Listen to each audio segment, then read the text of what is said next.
একটি ইঁদুর থেকে শুরু করে একটি সাপ আশ্রয় নিয়েছে পাশাপাশি জায়গায়। একটি খাদক অন্যটি খাদ্য, কিন্তু কেউ কাউকে খাচ্ছে না, কেউ কাউকে কামড় দিচ্ছে না। বাড়িঘর, দামি আসবাবপত্র সবকিছু ফেলে লড়াই করছে সবাই বেঁচে থাকার জন্য, নিজেদের অস্তিত্বের জন্য। শুধু মানুষ নয়, প্রতিটা পশু প্রাণীর লড়াই চালাচ্ছে নিজেকে বাঁচিয়ে রাখার জন্য। তাদের আর্তনাদ চোখে মুখে ফুটে উঠছে।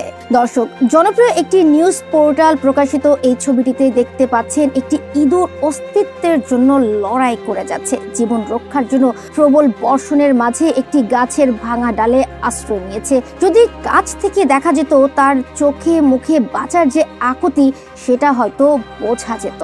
বর্তমানে দেশের বিভিন্ন জেলা বন্যায় প্লাবিত হয়ে ভয়ঙ্কর রূপ ধারণ করেছে। এতে মারাত্মকভাবে হুমকিতে পড়েছে প্রকৃতিতে বেঁচে থাকা প্রাণীকুল। কোথাও দেখা মিলছে শতবর্ষী পুরনো অজগর লোকালয়ে ভেসে আসছে, অনেক জায়গায় গবাদি পশু, কুকুর, বেড়াল, শিয়াল ভেসে আসছে।